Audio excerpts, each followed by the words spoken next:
రాకాలోకంకి స్వాగతం. ఈ కంటెంట్ మీకు నచ్చినట్టయితే లైక్ చేయండి, మీ బంధుమిత్రులకి షేర్ చేయండి. ఇప్పటి వరకు సబ్స్క్రైబ్ చేసుకోకపోతే సబ్స్క్రైబ్ బటన్ని నొక్కండి, అదేవిధంగా బెల్ ఐకాన్ కూడా తప్పనిసరిగా నొక్కండి. జై హింద్ మిత్రులారా. ఇండోనేషియాలో ఇటీవల యావత్ మానవాళిని కలిచివేసేటటువంటి ఒక సంఘటన జరిగింది. ఒక అమ్మాయి ఒక అబ్బాయి ప్రేమించుకున్న కారణంగా వాళ్ళు వివాహం కాకుండానే వాళ్ళు శారీరకంగా కలవడం వల్ల దానిని తప్పుగా పరిగణిస్తూ షరియా చట్టాల మేరకు వాళ్ళకి బహిరంగ శిక్ష విధించారు. బహిరంగంగా వాళ్ళను ఒక పెద్ద పార్కులో నిలబెట్టారు. చుట్టూ వందలాది మంది చూస్తూ ఉండగా వాళ్ళను ఈ షరియా పోలీసులు ఎవరైతే ఉన్నారో ఈ షరియా పోలీసులు బెత్తం దెబ్బలు కొట్టారు. ఆ వీడియో ప్రపంచం మొత్తాన్ని కుదిపేసింది. అందులో ఎందుకంటే ఆ దెబ్బలు తింటూ తింటూ ఆ మహిళ మూర్ఛపోయింది. మూర్ఛపోయినటువంటి మహిళను ఆసుపత్రికి తీసుకెళ్లారు. తీసుకెళ్ళిన తర్వాత మొత్తానికి 140 బెత్తం దెబ్బల శిక్షను పూర్తి చేశారు. 140 బెత్తం దెబ్బలు ఎందుకంటే 100 దెబ్బలు వివాహం కాకుండా లైంగిక సంబంధాలు పెట్టుకోవడం గురించి. మన దేశంలో చాలామంది దీనిని సమర్థిస్తూ స్త్రీవాదులని చెప్పేవాళ్ళు, ఫెమినిస్టులని చెప్పేవాళ్ళు, ఉమెన్స్ లిబరేషన్ గురించి మాట్లాడేవాళ్ళు చాలా పెద్ద పెద్ద మాటలు చెప్తుంటారు. ఇటువంటి వాళ్ళు ఎవ్వరు కూడా దీని గురించి ఇంత మటుకు మాట్లాడలేదు. 100 దెబ్బలు దానికోసము, 40 దెబ్బలు మద్యం సేవించినందుకు, మద్యం సేవించి లైంగిక చర్యలో పాల్గొన్నందుకు 140 దెబ్బలు, ఇద్దరికీ 140 దెబ్బలు కొట్టడం జరిగింది. అందులో మహిళ పాపం దెబ్బలు తట్టుకోలేక ఆమె మూర్ఛపోయింది. ఇది ఇండోనేషియా మొత్తంలో ఈ చట్టం అమల్లో ఉందా? లేదు. ఇండోనేషియాలో ఒక విచిత్రమైనటువంటి పద్ధతి ఉంది. మొత్తము ఇండోనేషియాకి ఒక సివిల్ లా ఉంది, ఒక పౌర చట్టం ఉంది, పౌర స్మృతి ఉంది. ఆ పౌర స్మృతి ఇండోనేషియాలో నివసించేటటువంటి ప్రజలందరికీ వర్తిస్తుంది, ఒక్క రాష్ట్రానికి తప్ప. మిగతా అన్ని చోట్ల కూడాను హిందువులున్నా, క్రైస్తవులున్నా, ముస్లిములున్నా. ఇండోనేషియా అత్యధిక సంఖ్యలో ముస్లింలు ఉండే దేశము. బాలి వంటి ద్వీపాల్లో, సుమత్రా వంటి ద్వీపాల్లో హిందువులు పెద్ద సంఖ్యలో ఉన్నారు. కొన్ని ద్వీపాల్లో పిగ్మీలు వంటి యానిమిస్ట్ మతాలు చెందినటువంటి వాళ్ళు ఉన్నారు. కొన్ని ప్రాంతాల్లో, ముఖ్యంగా తిమోర్ వంటి ప్రాంతంలో క్రైస్తవులు కూడా ఉన్నారు. చిన్న సంఖ్య అయినప్పటికీ ఉన్నారు. కాబట్టి అందరికీ ఒకే చట్టము. ఒక్క రాష్ట్రంలో మాత్రము షరియా చట్టం అమల్లో ఉంది. ఆ రాష్ట్రం పేరు బందా అచేహ్. ACEH, అసే అని అనుకుంటారు చాలామంది, దాన్ని అచేహ్ అని ప్రొనౌన్స్ చేయాలి. ఈ బందా అచేహ్ రాష్ట్రం ఏదైతే ఉందో అచేహ్ రాష్ట్రం అని అంటారు. ఈ రాష్ట్రంలో మాత్రము షరియా చట్టాలు అమలవుతాయి. 2001 వరకు అక్కడ వేర్పాటువాద ఉద్యమం చాలా బలంగా సాగింది, హింసాత్మక ఉద్యమం సాగింది. ఇస్లామిక్ ఉగ్రవాద సంస్థలకు అక్కడ ఆశ్రయం లభించింది. జమా ఇస్లామియా ఇటువంటి సంస్థలన్నీ కూడాను అక్కడ గూడు కట్టుకుపోయినాయి, వేళ్ళూనుకుని పోయినాయి. దాంతో ఇండోనేషియా ప్రభుత్వము ఈ అచేహ్లో ఉన్నటువంటి నాయకులతో మాట్లాడి, మీ ఒక్క రాష్ట్రానికి ఏం కావాలో చెప్పండి, మనందరము కలిసి ఉండాలంటే ఏం చేయాలి చెప్పండి అంటే మాకు షరియా చట్టాలు ఇవ్వాలన్నారు. షరియా చట్టాలు మా సంస్కృతి, మా జీవన విధానము, షరియా చట్టాలని అమలు చేసేటటువంటి అధికారం మాకు కల్పించాలంటే ఇండోనేషియా ప్రభుత్వము ఆ ద్వీపానికి, అచేహ్ ఏదైతే ద్వీపం ఉందో ఆ ద్వీపానికి షరియా చట్టాలని అమలు చేసుకునే హక్కు ఇచ్చింది.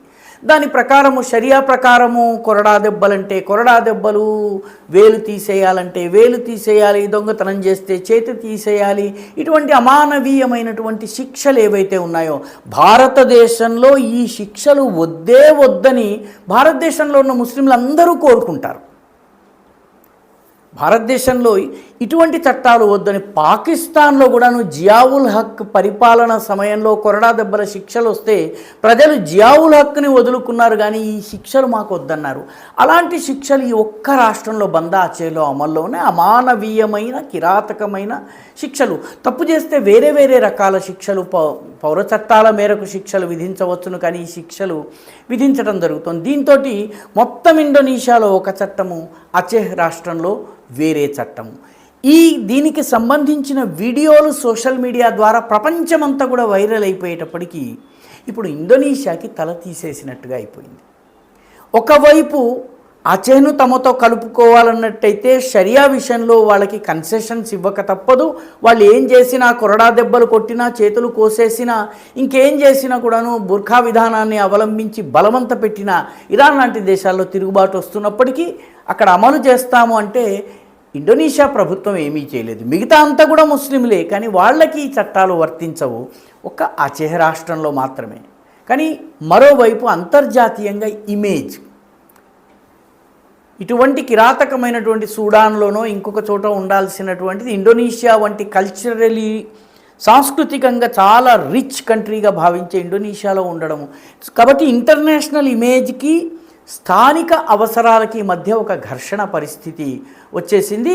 ఒకవైపు ప్రాంతీయ ఐడెంటిటీ ముఖ్యమైపోయింది, మరొక వైపు వాళ్ళకి ఇచ్చినటువంటి లీగల్ అటానమీ, చట్టబద్ధంగా వాళ్ళకి ఇచ్చినటువంటి స్వయం ప్రతిపత్తి వల్ల అక్కడ ఏమీ చేయలేనటువంటి పరిస్థితి వచ్చింది. మరొక వైపు యూనివర్సల్ హ్యూమన్ రైట్స్, సార్వత్రిక మానవ హక్కుల డిక్లరేషన్లో సంతకం చేసింది ఇండోనేషియా. కాబట్టి ప్రపంచానికి జవాబు చెప్పుకోవలసినటువంటి పరిస్థితి వస్తోంది. ఇది మొట్టమొదటిసారి కాదు, ఈ రకమైనది 2001 నుంచి ఇది అమల్లో ఉంది. 2025 ఆగస్టులో కూడాను షరియా పోలీసులు, అందరికీ షరియా చట్టాలను అమలు చేయించేటటువంటి షరియా పోలీసులు ఇద్దరిని గే రిలేషన్షిప్లో సమలైంగిక సంబంధాలు ఉన్న కారణంగా వాళ్ళని పట్టించింది కూడా షరియా పోలీసే. వాళ్ళకి 74 చొప్పున బెత్తం దెబ్బలు కొట్టించడం జరిగింది. వాళ్ళకి 74 బెత్తం దెబ్బలు ఎందుకు, ఈ మహిళకి పురుషుడికి 100 బెత్తం దెబ్బలు ఎందుకు, ఎవరూ ఎక్స్ప్లెయిన్ చేయటం లేదు. కానీ ఇది మా చట్టం ఇక్కడ ఇలాగే ఉంటుందని. ఇదివరకు కూడాను కొందరికి ఇదే రకమైనటువంటి నేరానికి పాల్పడ్డ వాళ్ళకి 23 బెత్తం దెబ్బలు. కాబట్టి ఎన్ని బెత్తం దెబ్బలు ఉండాలన్న విషయంలో కూడా స్టాండర్డ్గా రూల్ ఏం లేదు. ఆ టైంలో అక్కడ ఉన్నటువంటి న్యాయాధికారికి శిక్షణ అనుభవిస్తున్న వాళ్ళు తమ వాళ్ళైతే 23 బెత్తం దెబ్బలో 74 బెత్తం దెబ్బలో, మన వాళ్ళు కాకపోతే 100, దానికి ఇంకో 40 జోడించి 140 బెత్తం దెబ్బలు, ఈ రకంగా శిక్ష ఉంది. అంతర్జాతీయ సముదాయానికి ఇది అర్థం చేయించలేక ఇండోనేషియా ఇబ్బంది పడుతుంది. అదృష్టవశాత్తు భారతదేశంలో ఈ రకమైనటువంటి వేర్పాటువాదానికి వ్యతిరేకంగా ఈ దేశంలోని అత్యధికులు గళం విప్పుతున్నారు. నిజానికి ఇండోనేషియాలో ముస్లింల సంఖ్య ఎంతో, భారతదేశంలోనూ బంగ్లాదేశ్లోనూ పాకిస్తాన్లో కూడాను ముస్లిం జనాభా మోరార్లెస్ అంతే ఉంటుంది. కానీ భారతదేశంలో ఉమ్మడి పౌర స్మృతి దిశగా, యూనిఫామ్ సివిల్ కోడ్ దిశగా ఈ దేశం ప్రయాణం చేస్తోంది. ఇప్పటికే గోవాలో, ఉత్తరాఖండ్లో ఇది అమల్లో ఉంది. అదేవిధంగా యావత్ దేశంలో కూడా ఇది అమలయ్యేటటువంటి పరిస్థితి ఉంది. దీనికి తోడు ట్రిపుల్ తలాక్ వంటి విధానాలని ఇప్పటికే కోర్టులు తిరస్కరించాయి, చట్టాలు కూడాను వాటిని కొట్టిపారేసినాయి. పూర్తిగా మార్చి చట్టాలని మనం చేసుకోగలిగాము. స్వయం ప్రతిపత్తి పేరిట ఇష్టారాజ్యం చేయకుండా ఆర్టికల్ 370ని భారతదేశం తొలగించేసింది. ఆర్టికల్ 370ని తొలగించటం వల్ల ఇండోనేషియాలో అచేహ్ రాష్ట్రం ఏదైతే ప్రత్యేక ప్రతిపత్తిని కోరుతుందో అలాంటి ప్రత్యేక ప్రతిపత్తి కశ్మీర్ కోరడానికి వీలు లేకుండా ఇర్రివర్సబుల్గా మార్పు చేయడం జరిగింది.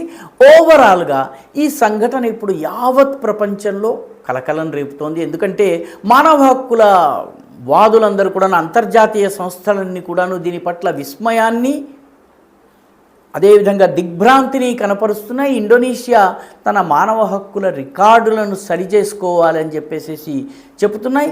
ఇండోనేషియాకి అటు కక్కలేక మింగలేక ఉన్నటువంటి పరిస్థితి, కరవమంటే కప్ప కోపం, విడవమంటే పాము కోపం అన్నటువంటి పరిస్థితి ఉంది. ఆచెహ్లో ఉన్నటువంటి షరియా చట్టాలను కాదనలేనటువంటి బలహీనత ఈరోజు ఇండోనేషియా ప్రభుత్వంలో ఉంది. అదేవిధంగా అంతర్జాతీయ సముదాయంలో జవాబు చెప్పుకోలేనటువంటి దుస్థితి కూడా దానికి ఉంది. ఈ వీడియో మీకు నచ్చినట్టయితే లైక్ చేయండి, షేర్ చేయండి, ఈ ఛానల్కు సబ్స్క్రైబ్ చేయండి. మీ అభిప్రాయాల్ని కమెంట్ల రూపంలో తప్పనిసరిగా పంపించండి.